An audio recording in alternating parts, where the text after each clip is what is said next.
welcome the pumpkin tree. My name is Sarah Rodriguez. I am wet, and I'm tired, and I'm so glad you guys are here. We have 5 incredible performers tonight. Thank you for joining us. We're just going to jump right in. Our first performer is Amy Herman. Give it up for Amy Herman.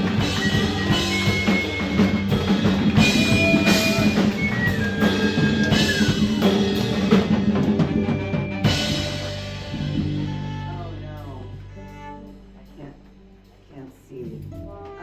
All right. Well, here we go. Can I give you a note? Please. Yeah. So, do you know who Karen Finley is? She's a performance artist.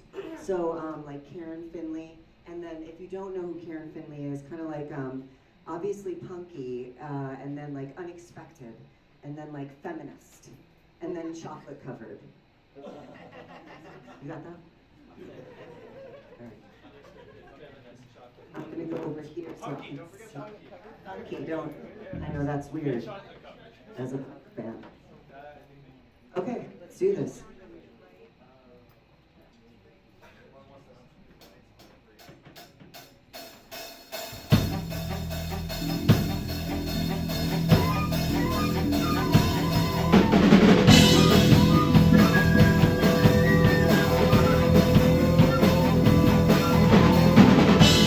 You need to have a mustache. Enough stubble to let them know you're shaving between before you take your shirt off.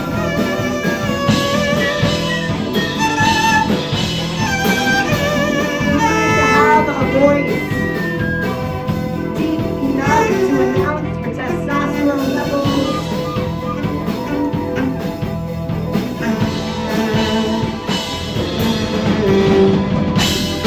The bone reader tells me to let go of it. When men are getting their erection pills hand-delivered to their front doors, and Plan B is hard and barricaded. If you could see this, it would break you. You sit down, empty pockets of numbers and souls. That is why we stay away from them.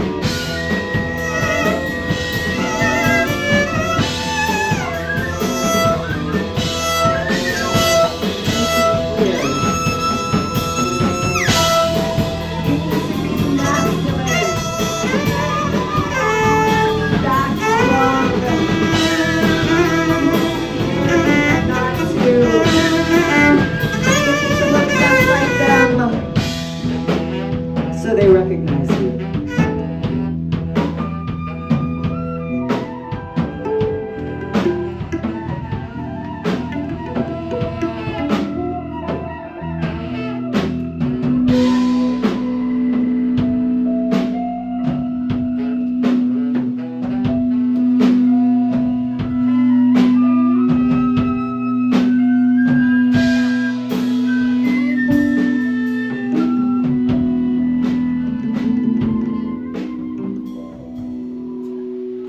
Okay.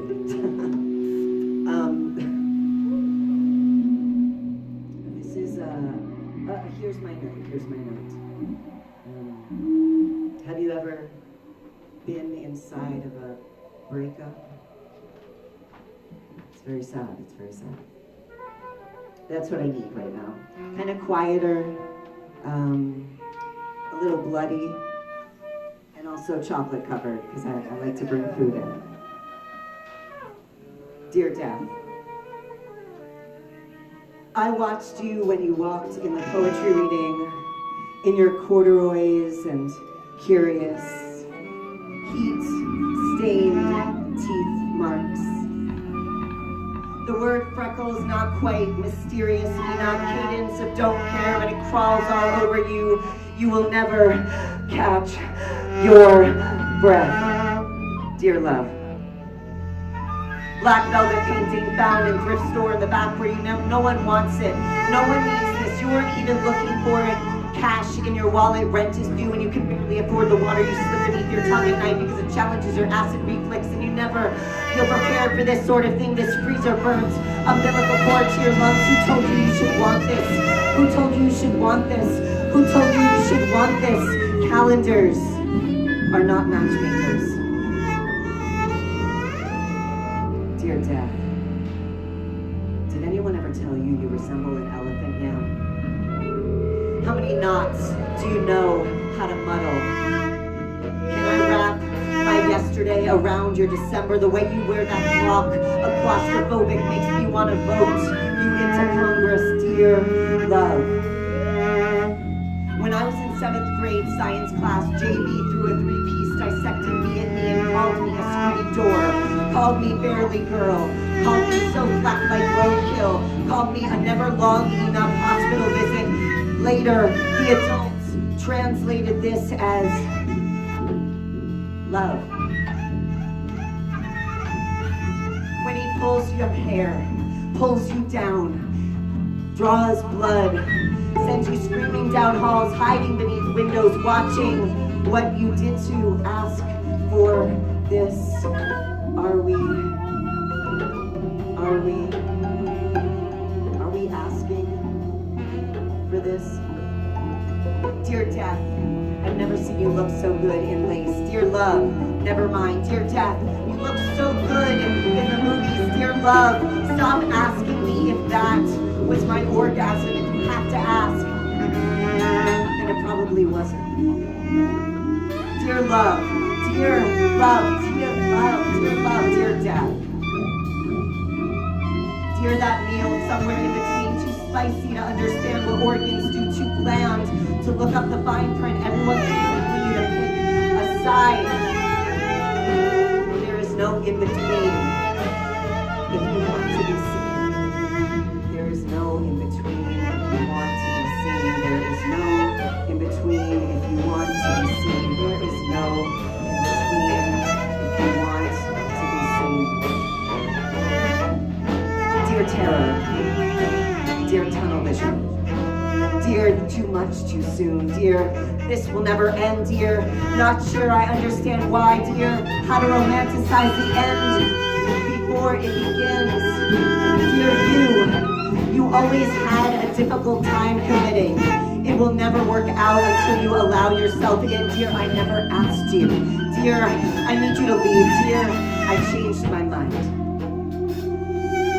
Dear, you never taught me this, but dear, you, to exist amongst the in-between of it all.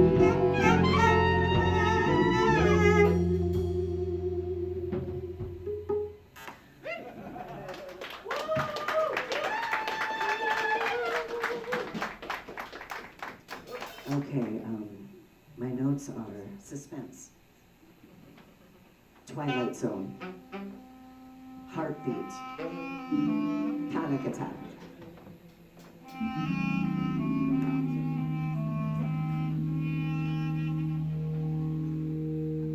All you need to do is leave.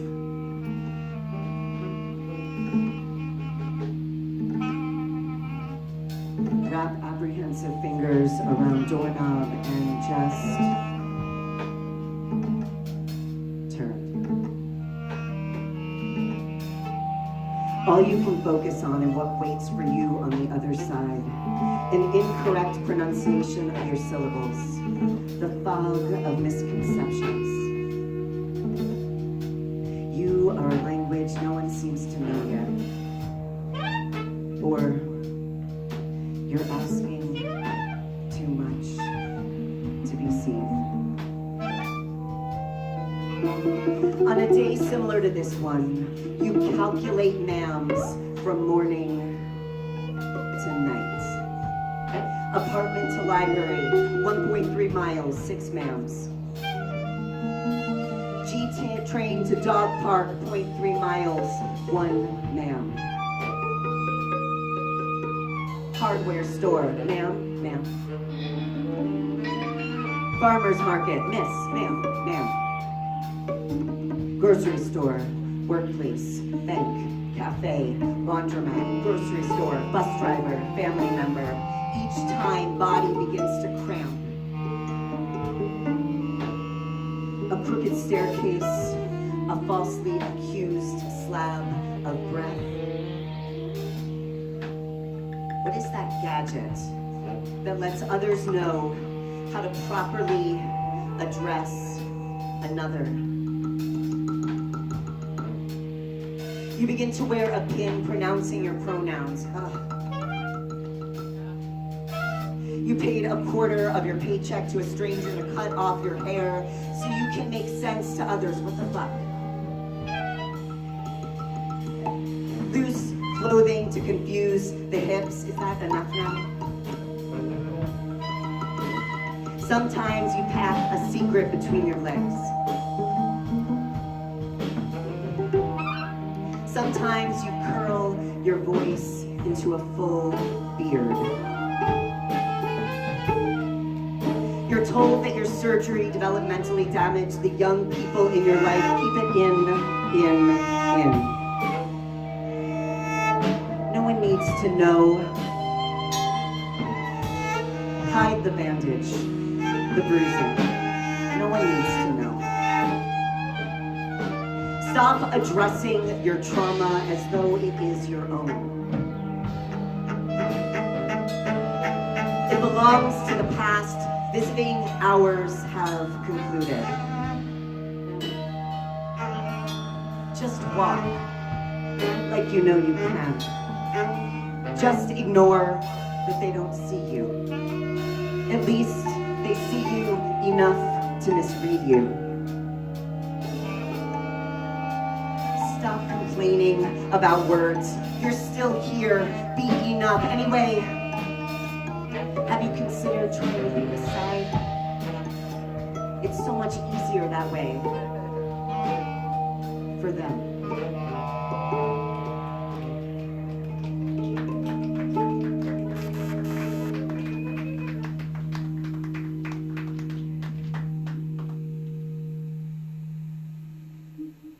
Okay, little bit of like Patti Smith and then driving 2.5 hours to fill a prescription, and then you realize the pharmacy is closed.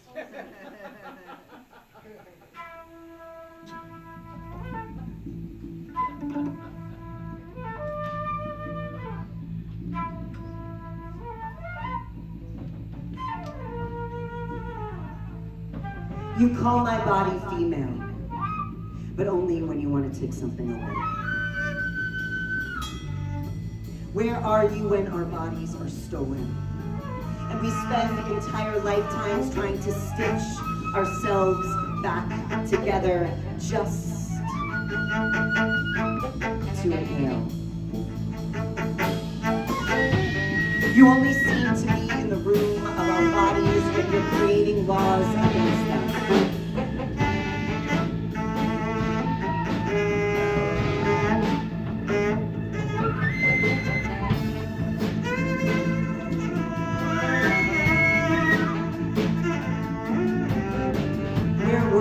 Every time we were plundered, pushed, rummaged, and left.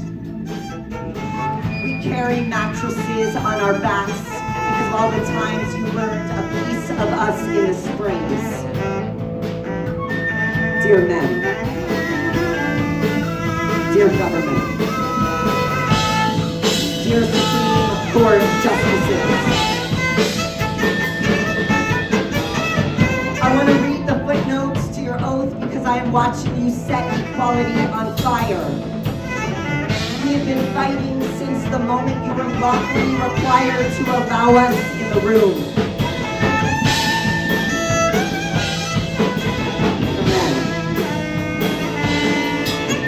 Dear government,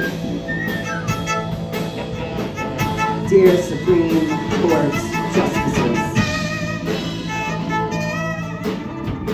how often do you measure the length of your skirt with the distance of the moon? That's to say, how often do you consider how your body looks at night when it's so dark and your footsteps grow silent? We are raised in consider what our bodies are soundless we're given permission to take. I got ahead of you.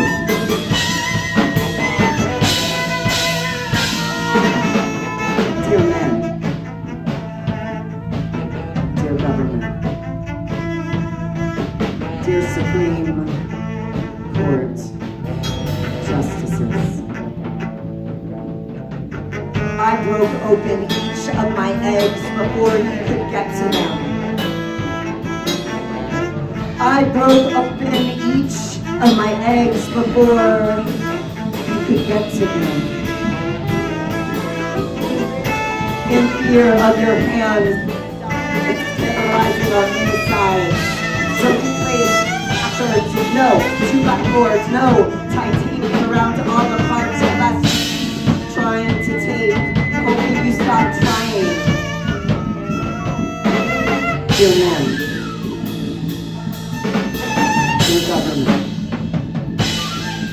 dear Supreme Court justices, someone wrote in the belonging to him ever got beyond the table of contents before into was found.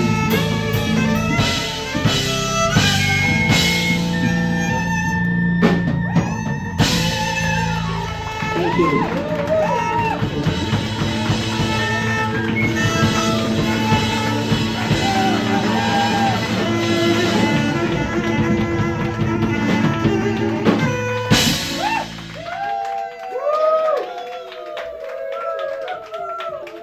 Yeah, give it up for Amy Herman.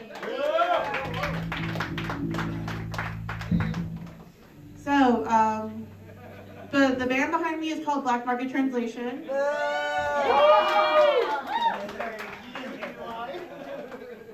They're okay.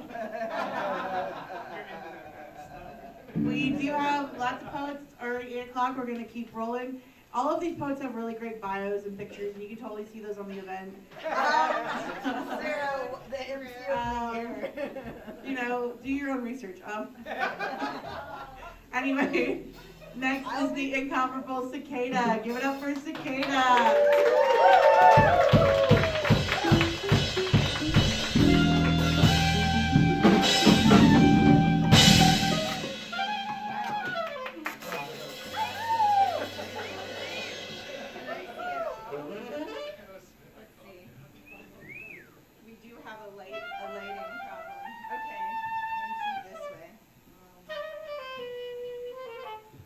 Get that profile.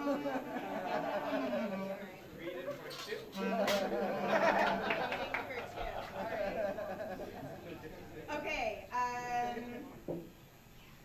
up first you'll just follow my rhythm lead. This is like a just sort of a word spell, I guess.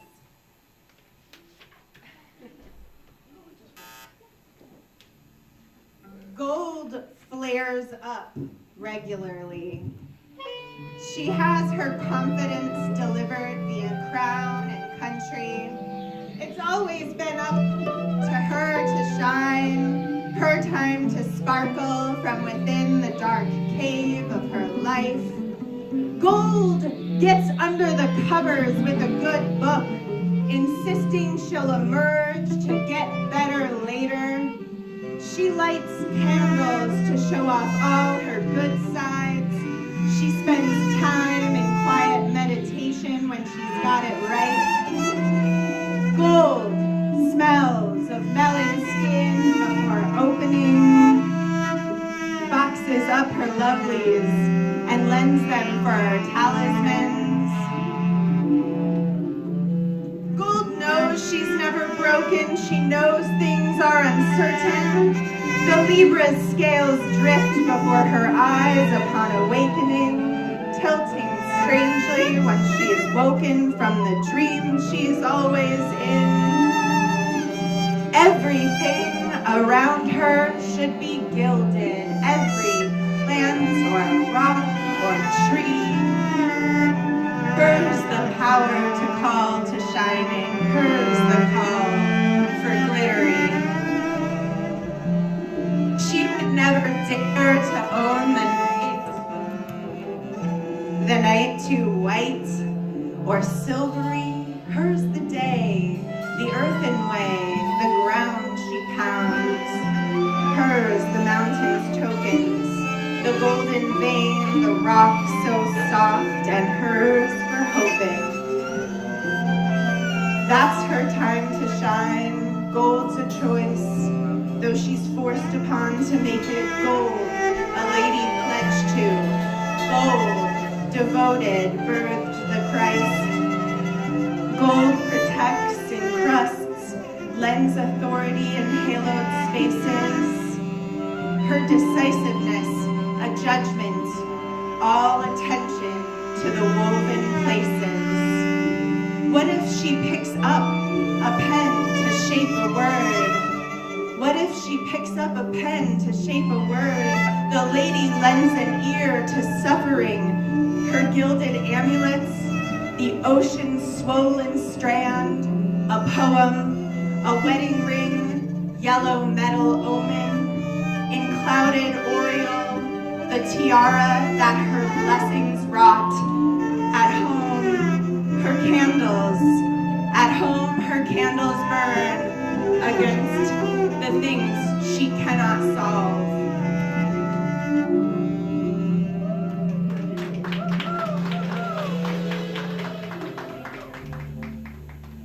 Okay, so the rest of these poems are about my connection to chickens in various ways, and various ways over the years. And what am I doing wrong? Go back here. Okay. So I'm just giving a content warning. This first poem is like an ode to the hen. And then the next 4 pieces I'm going to do are very detailed about animal processing and slaughter. So if you have a poem to take yourself out of the space if you don't want to hear that. And it's nuanced. But nuanced. I encourage you to stay. So yeah, this is the ode to the hen, yes. Oh, I have such joy in chickens, out to pasture with their dandy roosters, joy in their dinosaur ways, their insistent stupidity, their simple love of food and water, mother instinctual, scratchers in the dirt, insect eaters, kitchen scrappers, ladies in waiting, sweet and plumed and swooning and drawing blood, plunged easily into the throbbing mass of gossip.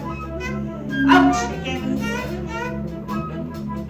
And how about them calciumed eggshells, crisp and crackly? How about how they push those eggs out every day and they never seem to tire? How about that double yolk luck? How about that double yolk luck?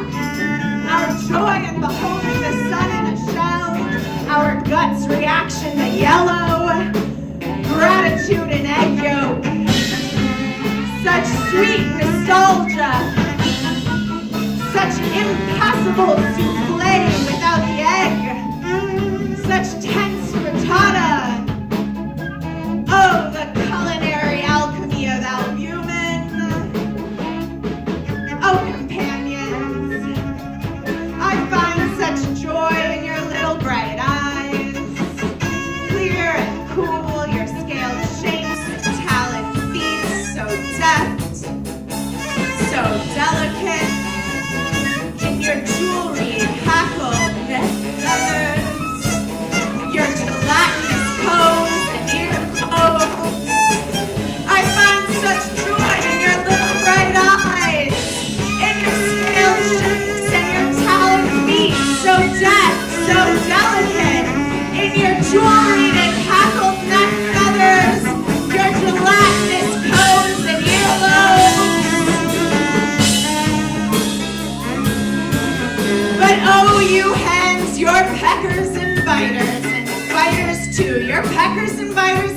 fires in your waddles pulse with a mad leather heat.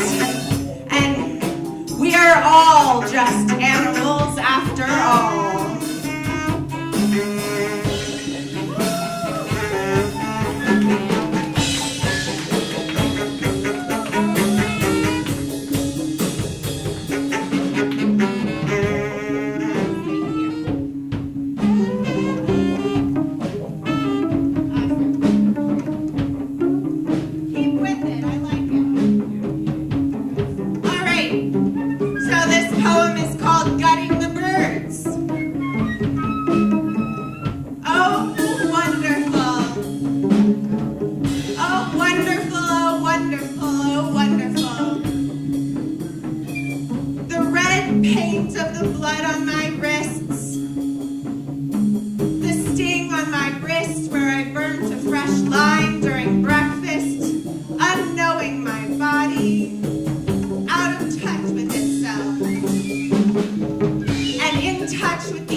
Everything I hope to savor.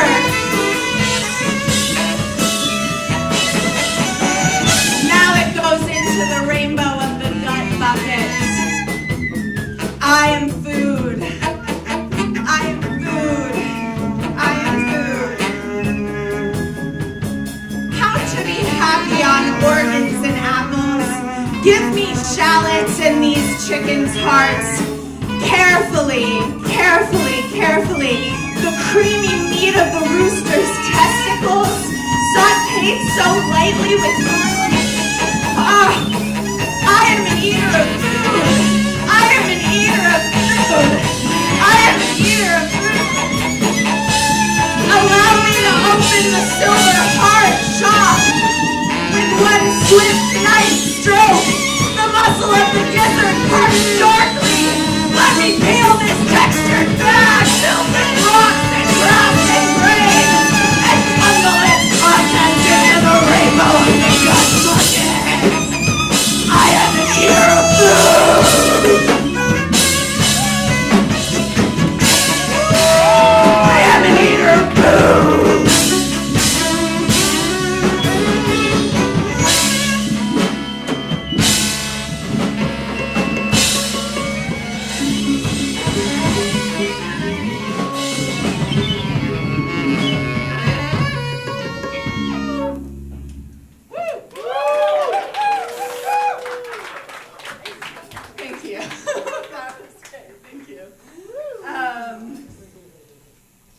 That was really different than when I did it with jazz. Okay. I hope so. Right. All right. I don't know what vibe is best for this one. Time track, Sarah?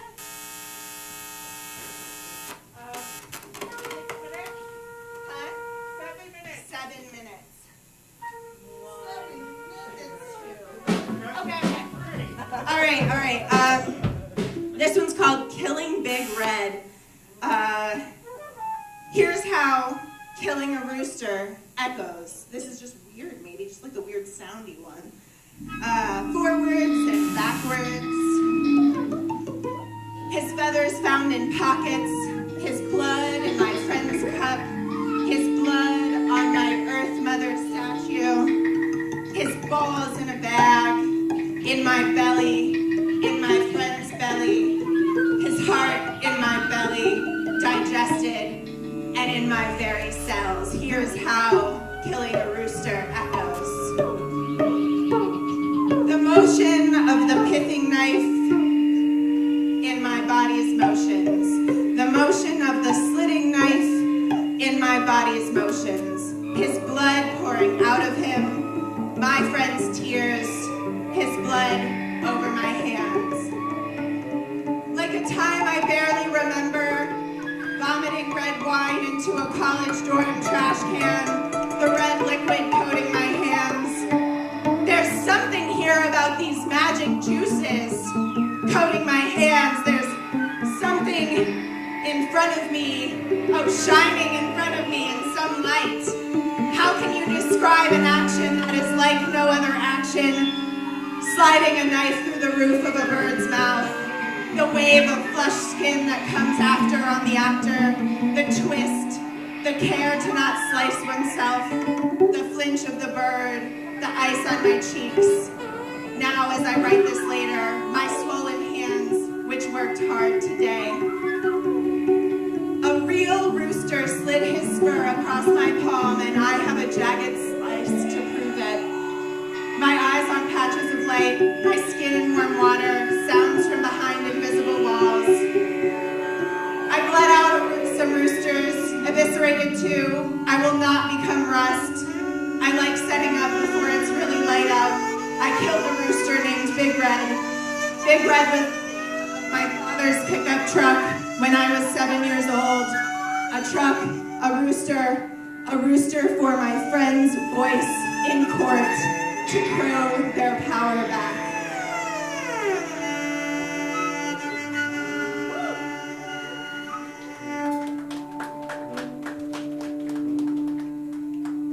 Okay. I guess I will wrap up with this one. We've done this one before, a while ago. Yoga with Adrian. It can get kind of punky. Adrian, you've given me yoga for confidence and yoga for flexibility. You've got videos for sick recovery, yoga for digestive health, standing yoga, chair yoga, floor yoga, yoga for stress, yoga for tension, yoga for travel, yoga for weight loss, and yoga for when I'm bleeding. You've got yoga for uncertain times and self-love yoga. And I've watched your videos on yoga for low back pain and yoga for hip pain, morning yoga, evening yoga, bedtime yoga.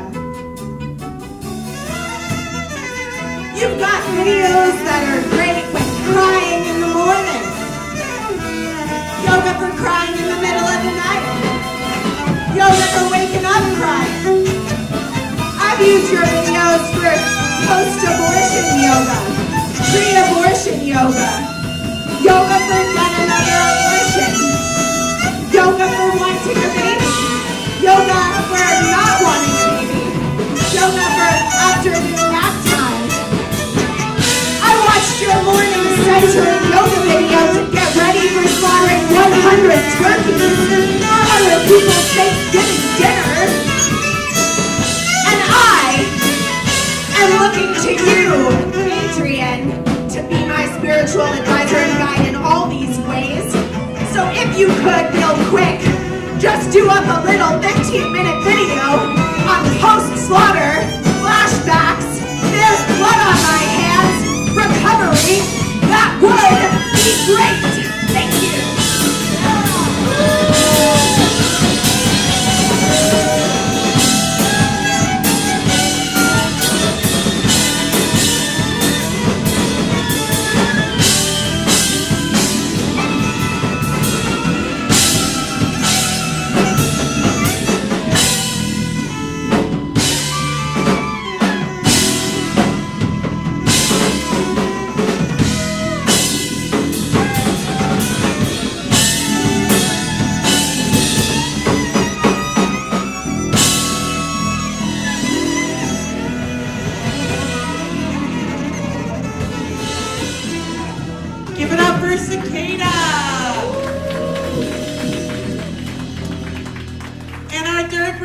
tonight is Eden. Welcome Eden up to the stage. All the way up.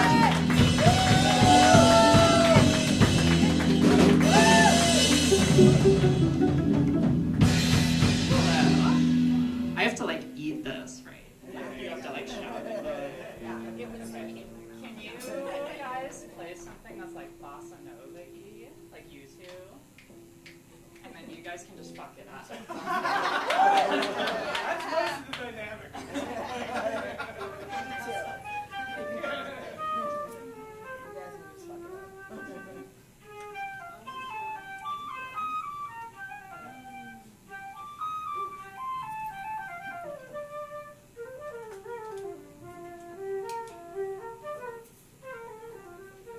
Tinder bio.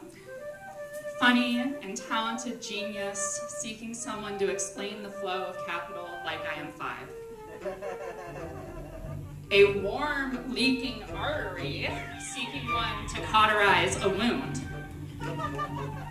Me, staring at juniper trees, street lamps, word asphyxiating, apparent thought masking silence. You, a literal sponge, a loofah, possibly a chipmunk. Come observe sedgegrass with me. Let's ask questions about science and make up answers. No pretending. This time, you must bend light enough I will be blinded. Mom says, the drivers are angry. The people in cars won't let people on sidewalks cross, and people on sidewalks are yelling at people in cars or yelling at people on sidewalks. And it's hot. The world is hot. Colorado is hot. So everyone is angry. So be careful.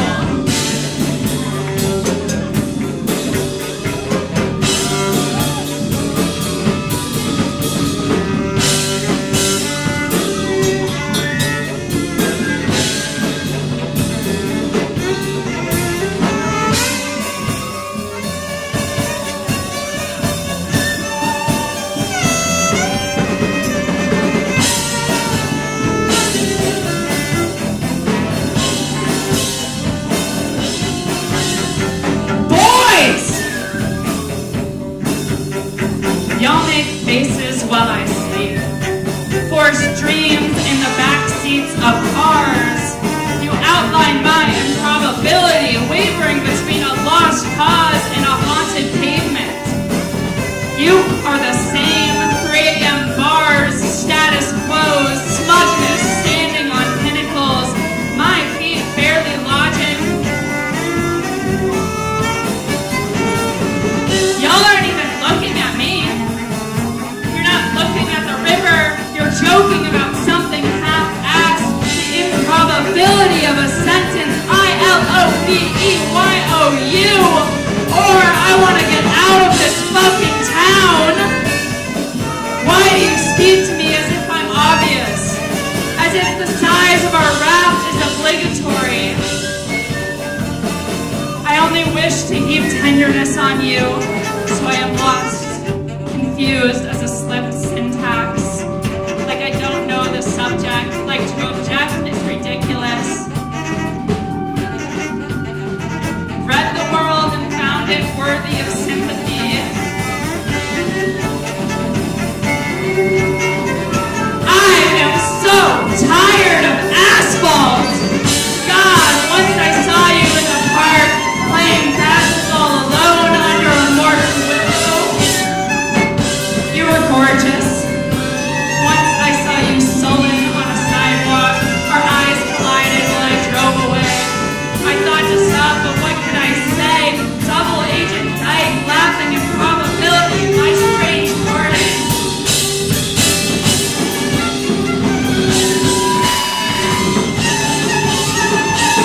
I guess I mean, before the parties when we only had each other. And after, when elitism burned all your bridges, when sometimes the best escape is better abusers, I guess I'm saying I haven't met a woman as individual as a collective childhood. Eli, you were one of the good ones. Mateo, I wouldn't know what to call you once I saw you splash in a pool and remembered you were a child. Ezra, you were beautiful as your three sisters, sandy hair and razor-thin arms. Kai, I've said enough. Jack, our tree burned too soon.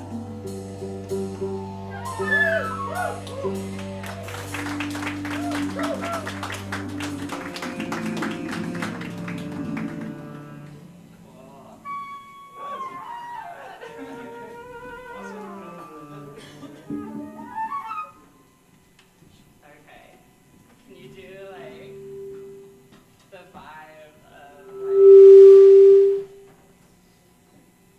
was it like super unruly? I don't know if I'm saying the right spot. Okay. Like if you move a little bit more to the stage, like a little bit back. Like here. Okay, incredible. It's cool. Can you do like the vibe of like when your sandals are sweaty and like your sandals are sweaty. It's like July, your sandals are too sweaty. You know you can. I'm living it. Y'all can play it.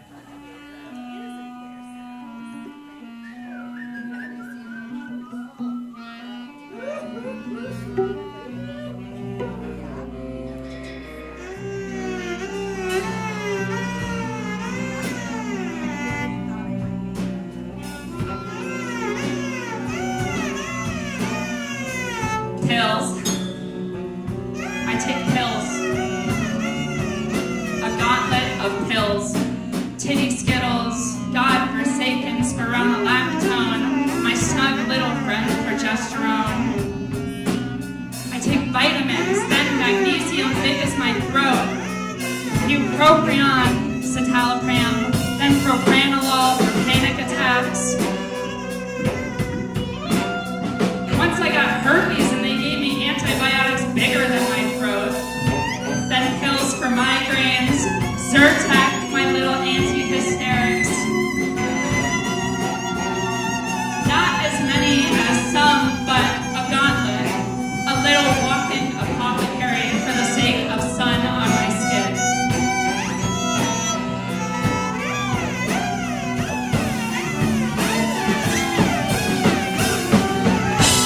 Dysphoria.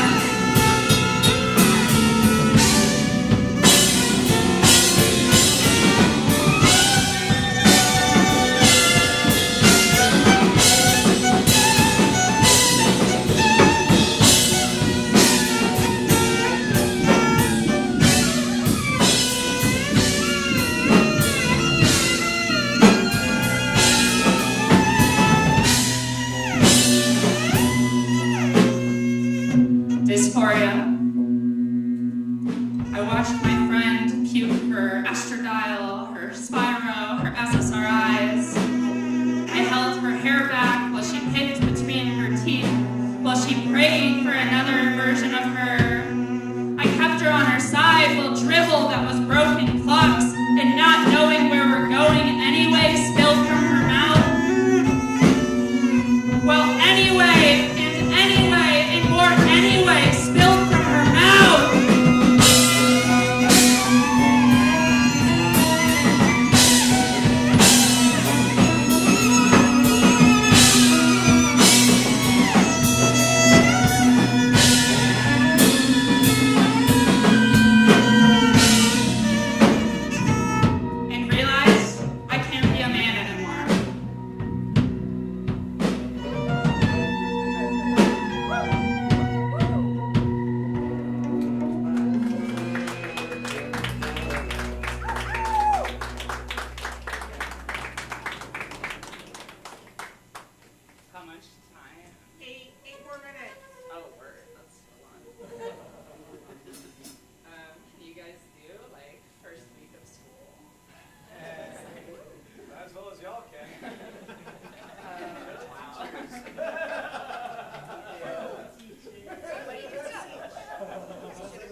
can just ask if you were a boy or a girl and tell them they will save the world.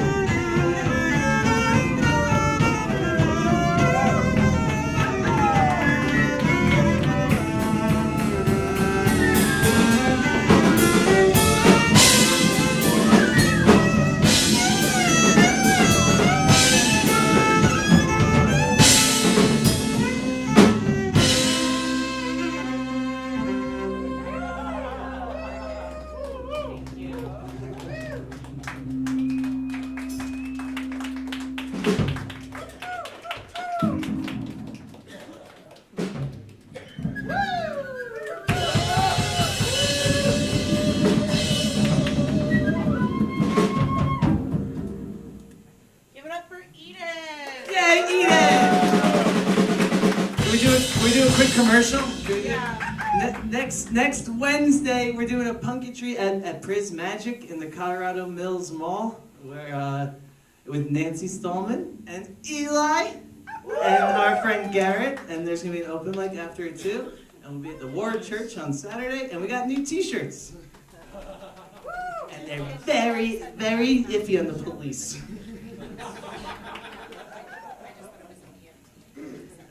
Thanks, Sarah. Back to the show. Anytime. Back to, okay. Next we have Nick. Our next performer is Nick. Give it up for Nick.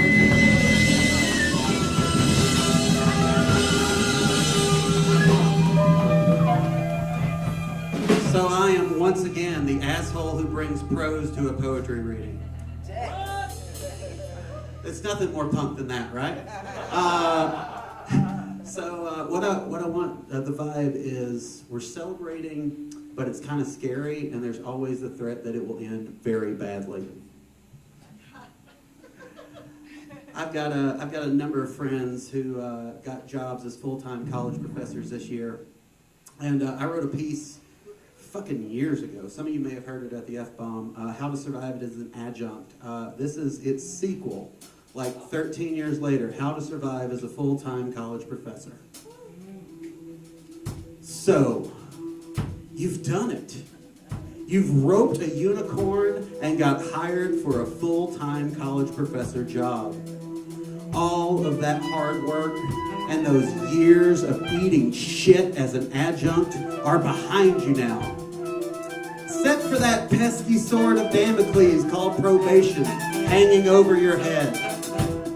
But that's not a thing you should worry about now.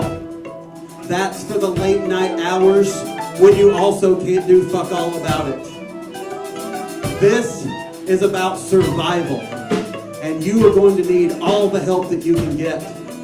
So here are my 5 tips on how to survive as a full-time college professor. Number 1, celebrate small wins. The thing no one tells you is that full-time is harder than you think it will be. The teaching becomes the easy part because it's familiar.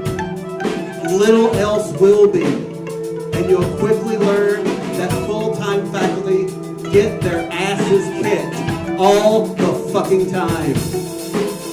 Meetings about other meetings, complete with death by PowerPoint, 300 slides of data that shows all of the faculty's failures in front of the whole college. Funding losses and mandates from the state and or accrediting bodies that force you to rewrite curriculum on the fly. Political figures demonizing you in the media. Administrators bringing in outsiders to tell you how to teach. I say all of that to say you have got to take the wins where you can get them. You finally got an office? Celebrate! You can afford to take your partner out to dinner just because? Celebrate! That student you thought wouldn't pass pulls it off after working with you for hours.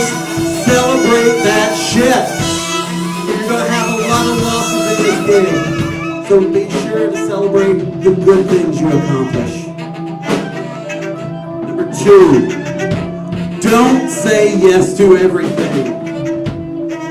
Remember that sword hanging over your head from a horsehair that can be broken by the strong breeze of budget cuts or whatever the fuck else?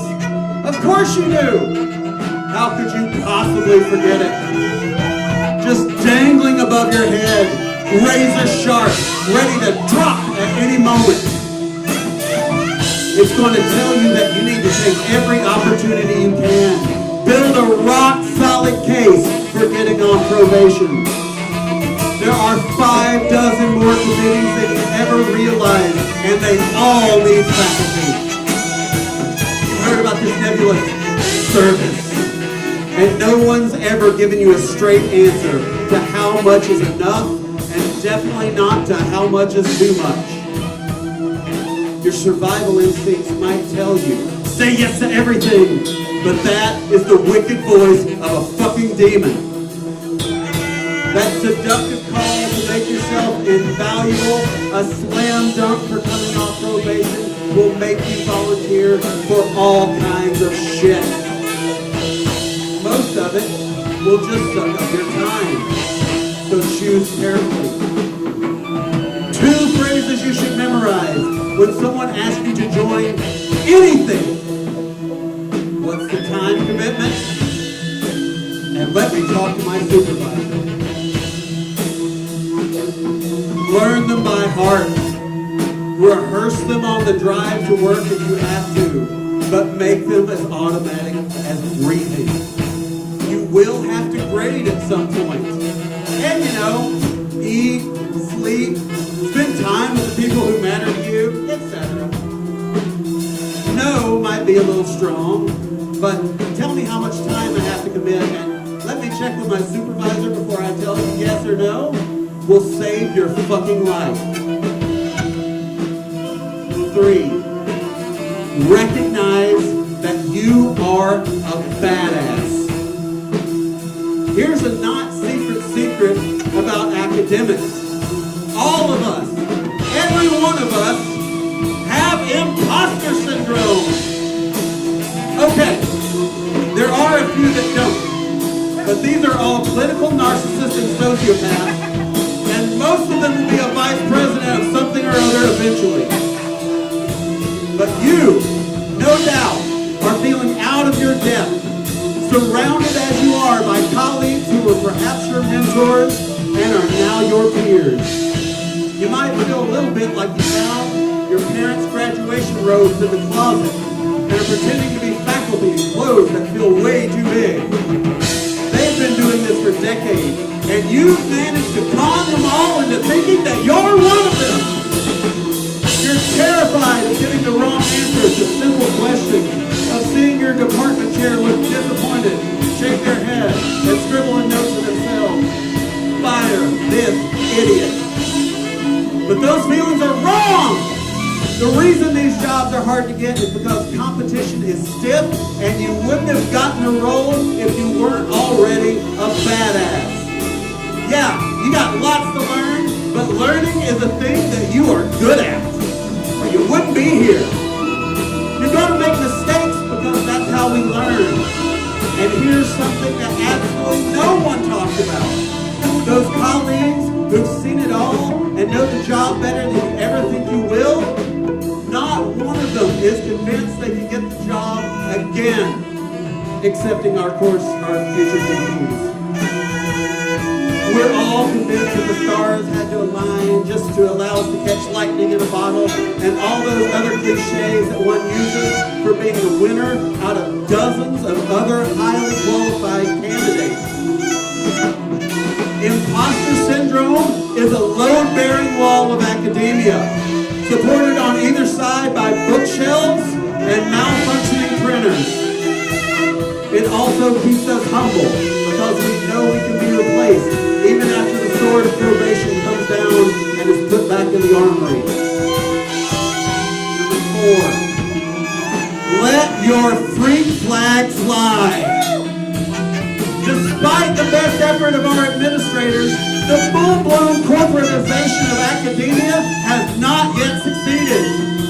Indeed, we might be the last industry where you can actually be yourself at work without being a ketamine-abusing abuser masquerading as Perky Tony Stark. Here's the one place where a professor's reputation actually serves us. We can dress pretty much however the fuck we want and decorate our offices in any way we see fit. The cliche of professor is out-of-touch egghead with elbow patches and an office full of oddities and trinkets. That gets you carte blanche. Be as freaky as you want because it's what they expect. Bring the goofiest shit you can into your office. Hang up pictures and quotations. All those shows and movies and bands and comic books and video games you didn't want to talk about because you didn't want people to judge you. Don't just talk about them, gush about them.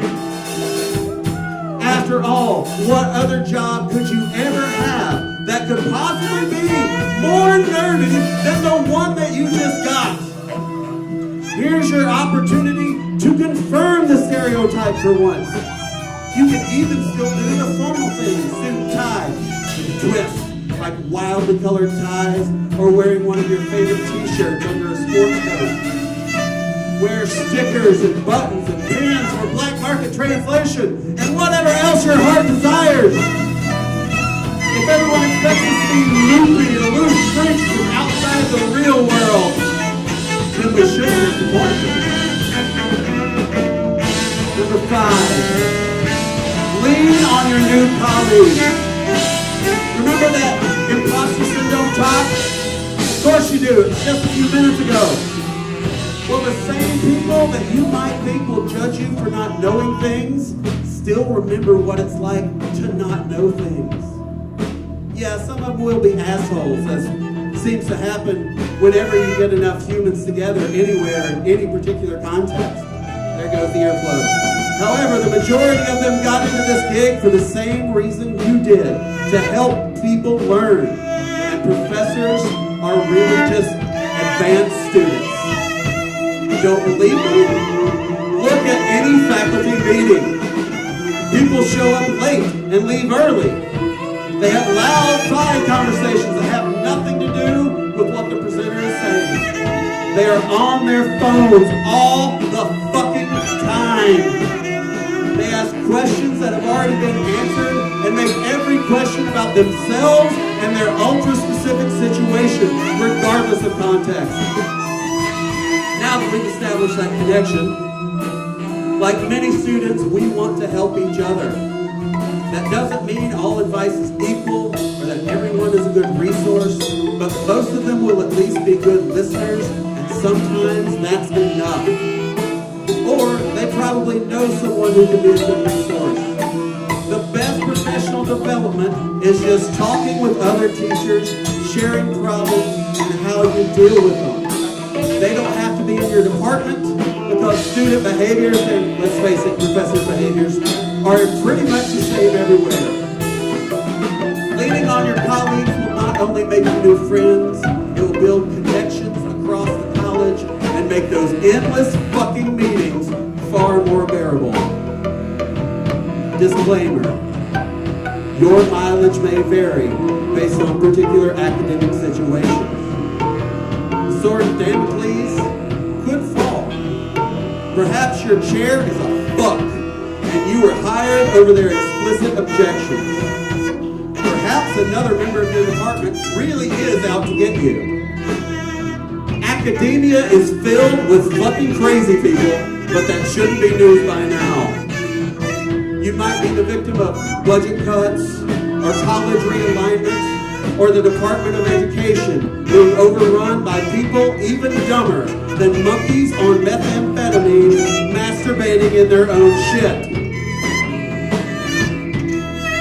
You might, for some reason, need to get the fuck out of academia for your own survival. These things happen, and if they do, it's not the end of the world. Remember, the operative word in this advice is not professor, but survive.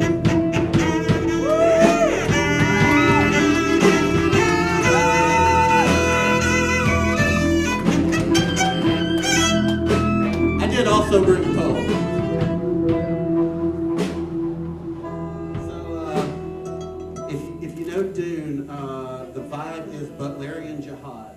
And if you don't know Dune, we're marching on Skynet. Who here hates AI? Fuck yeah, this is for you. This is called Perfection is Overrated.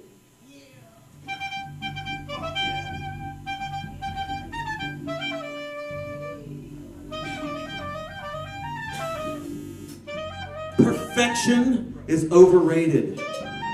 Art is most human in its flaws. Someone said, or should have said anyway, Picasso maybe? I could look it up, see if it's original. No such thing, of course. But that's questing for perfection.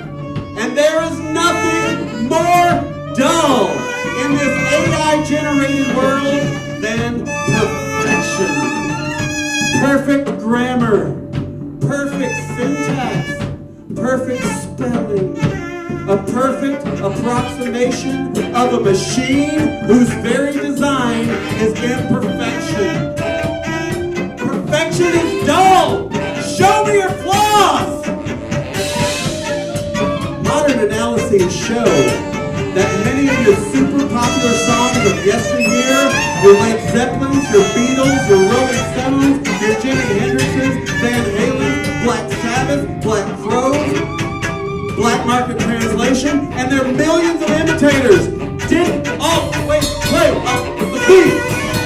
Went in and out of tune in the middle of everyone's favorite guitar solo. Dropped the goddamn drumstick. But that's why we love it. That's why modern, overproduced musical products sound sterile.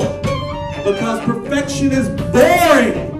Mass-produced in a factory with an allowable amount of bullshit. And the man gets called in to shut the whole goddamn thing down.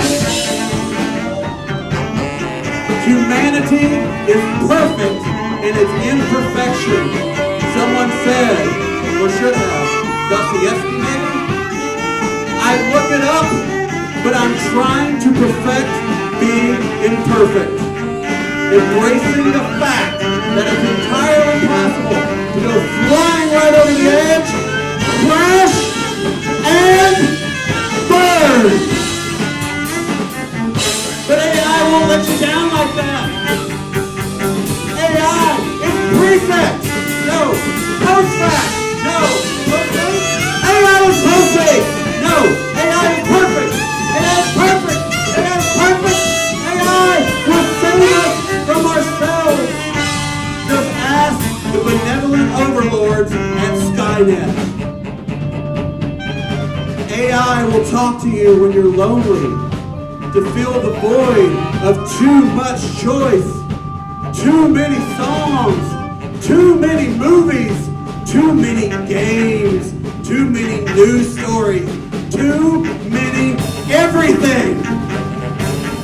But AI will sort it for you and even pretend to blow you while you fall asleep to its freshwater blue glow. AI is perfect because it's a perfect reflection of us, and we're perfect, right?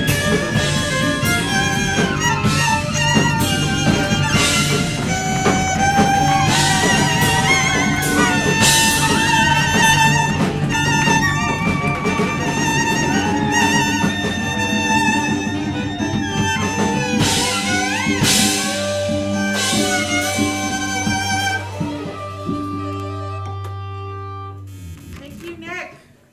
Give it up. Woo. Okay. So, I am not shaking anybody down for money yet. This is our back to school edition. Students and teachers and whatnot who, could use some monetary help. So, let's do it digitally this month though, because I don't have a jar and I don't want to look for one. You can just throw it. So if you want to Venmo, Black Market Translation, all one word, we will Venmo. Or if one of the performers just wants to jump up and grab. No, but if you Venmo Black Market Translation, we will Venmo the performers. $5 suggested donation would be really lovely. There's like $6 on the floor right now. Okay. Dealer's choice. Dealer's choice. We have one more performer. Our final performer of the night is Jonathan Montgomery.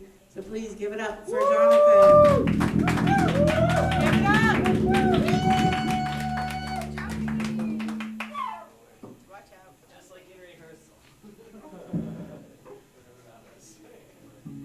Oh, rehearsal? He told us quite some stuff. Yeah, there's some stuff happening. There's some happenings. Welcome Happenings? to the happenings. Happenings? Happenings. Happenings. Happenings. Happenings. Happening. This is happening. It's gonna be hip hop. Uh-oh.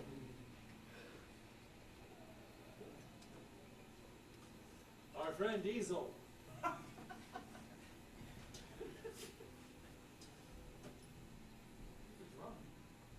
Where's the drummer? He stepped out. The happenings.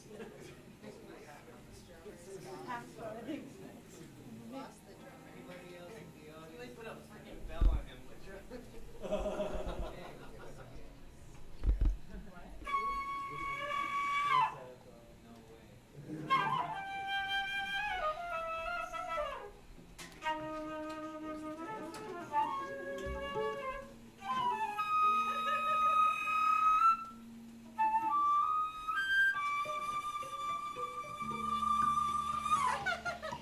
my gosh, wow, your hair is so long.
My favorite part of that was like Cliff looking more confused than usual, just the whole time.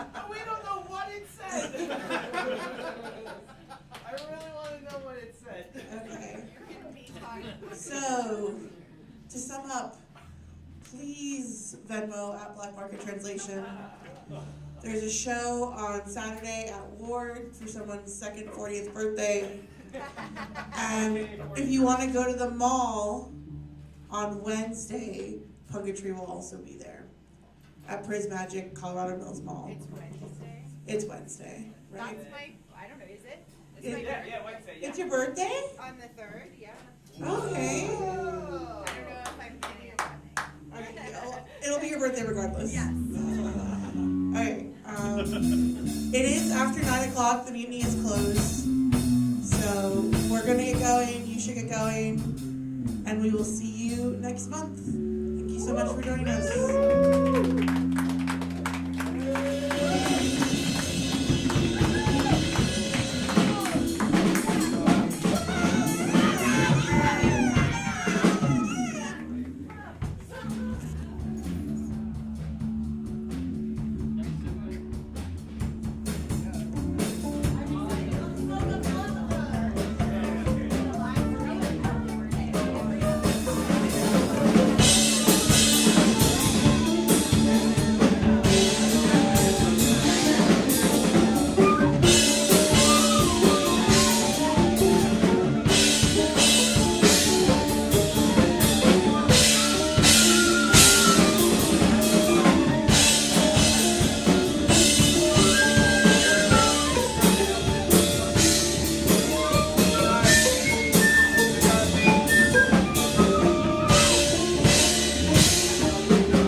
I always love when someone says that to me when I got this trick because I just look at it and go,